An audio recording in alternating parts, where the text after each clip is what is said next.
Bienvenue sur WeUpsell. Bonjour à tous et bienvenue, voici les sujets au programme de ce numéro. Ficossi transforme la nature en anti-âge, paysans bretons passent les œufs au congélo. Anae affiche un physique solide. Enfin, chiffres et marché, la GSS est touchée par la monotonie. Et Nielsen IQ revient sur la perte de vitesse du bio. Voici l'heure de l'Update News de WeUpsells et c'est un plaisir de vous accompagner pour ce récapitulatif de l'actualité de la semaine autour des sujets de la distribution, de la relation client, du field advocacy. Avec le soutien d'Upsells, force de vente supplétive, nous traiterons des tendances, des derniers chiffres et nouveautés et on se retrouve juste après ça. Update News, l'actualité conso et action commerciale de WeUpsells. Tous les vendredis, un rendez-vous animé par Benoît et proposé par Upsell, spécialiste de la force de vente externalisée et supplétive. Ficossi transforme la nature en anti-âge. L'Oréal et la biotech française Microfit annoncent un partenariat stratégique selon lequel le fonds d'investissement de L'Oréal Bold acquiert la participation minoritaire dans Microfit.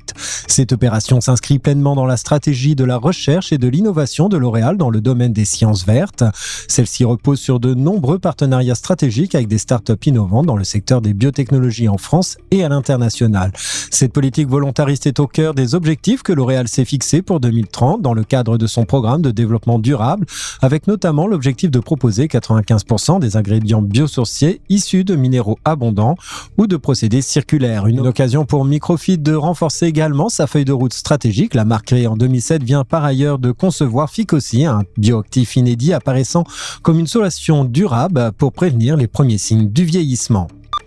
Paysans bretons passent les œufs au congélo. Cette année marque les 25 ans d'existence du fromage fouetté Madame Loïc, produit phare de la marque Paysans bretons. La gamme a connu une croissance à 2 chiffres avec des ventes quadruplant entre 2011 et 2021. Les consommateurs sont en demande d'engagement fort de la part du secteur alimentaire. Le fromage fouetté Madame Loïc répond à ces attentes en étant fabriqué à partir de lait collecté en Bretagne et Pays de la Loire et conçu selon une démarche Clean Label, sans colorant, sans conservateur, sans arôme artificiel. Paysans bretons va même plus loin en supprimant la cartonnette entourant le pot, ce qui représente une économie de plus de 120 tonnes de carton économisées chaque année.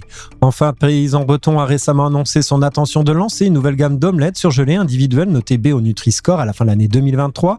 La collection se compose de 3 produits, jambon emmental, provençal et aussi épinard à la crème. Les recettes sont élaborées à partir d'œufs de poule françaises élevés en plein air. Anae affiche un physique solide. Anae vient de lancer sa gamme de cosmétiques solides et accessibles à tous, zéro déchet. Cette gamme à l'esthétique épurée, moderne et dégenrée se caractérise par sa transparence et son engagement écologique et social. Elle est composée de 8 produits, 2 dentifrices, 2 déodorants et 4 baumes pour le corps. Les produits sont formulés à froid à partir de matières naturelles et biologiques issues de filières bretonnes et sont certifiés Cosmo, un référentiel international et exigeant qui promeut l'utilisation d'ingrédients biologiques, de process respectueux de l'environnement et de la santé, ainsi que l'intégration du concept de chimie verte.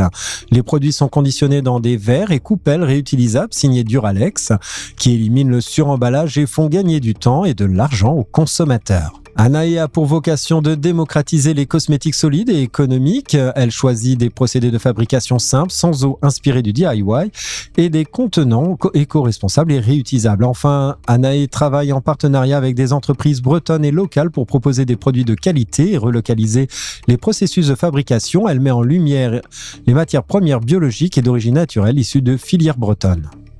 Enfin, chiffres et marché, la GSS est touchée par la monotonie.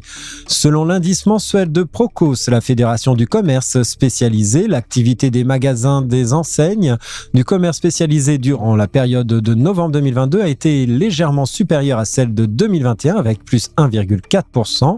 Toutefois, il s'agit de l'évolution en valeur qui bénéficie donc de la hausse des prix pratiqués en 2022, ce qui signifie une baisse de volume estimée entre 2 et 3% en une année par par rapport à novembre 2021. L'habillement réalise un mauvais mois, à moins 2,9% en magasin et moins 5,6% sur le web, soit une baisse cumulée de l'ordre de 6% en volume de produits vendus par rapport à novembre 2021. Une activité qui en magasin reste inférieure de moins 6,2% en valeur par rapport à novembre 2019. Côté santé beauté, en revanche, on observe une hausse de 13,4% de l'activité en valeur dans les magasins. Bon mois de novembre également pour le secteur de la chaussure avec plus 5,1% par rapport à 2021, ce qui permet là encore de retrouver l'activité de novembre 2019 grâce à une grande partie à un effet de hausse des prix. Néanmoins, le mois de novembre s'avère plus négatif en magasin pour l'équipement de la maison et affiche un moins 3,5% par rapport à 2021, ce qui reste malgré tout supérieur de 10,8% à ce que fut l'activité en magasin en 2019. Tout ceci mis bout à bout sur 11 mois, depuis le début de l'année 2022 en cumul, l'activité du commerce spécialisé reste légèrement inférieure de 0,6% à celle de 2019, soit un retrait compris entre 2 et 3% en volume. Nielsen IQ revient sur la perte de vitesse du bio. Les produits frais libre-service sont aussi touchés par ces arbitrages, mais dans une moindre mesure. Moins 2,6% en cumul à date, arrêté au 6 novembre 2022. À l'intérieur de cette catégorie, l'offre charcuterie bio recule de moins 4,4% alors que l'offre de produits laitiers bio est stable. Malgré ces reculs, le bio reste un marché en croissance pour les GMS.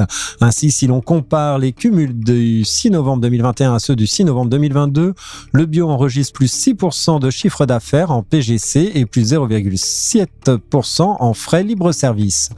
Pour autant, ce n'est pas cette année que le bio dépassera le seuil des 5% des ventes en GMS, qui reste l'objectif fixé par le collectif bio.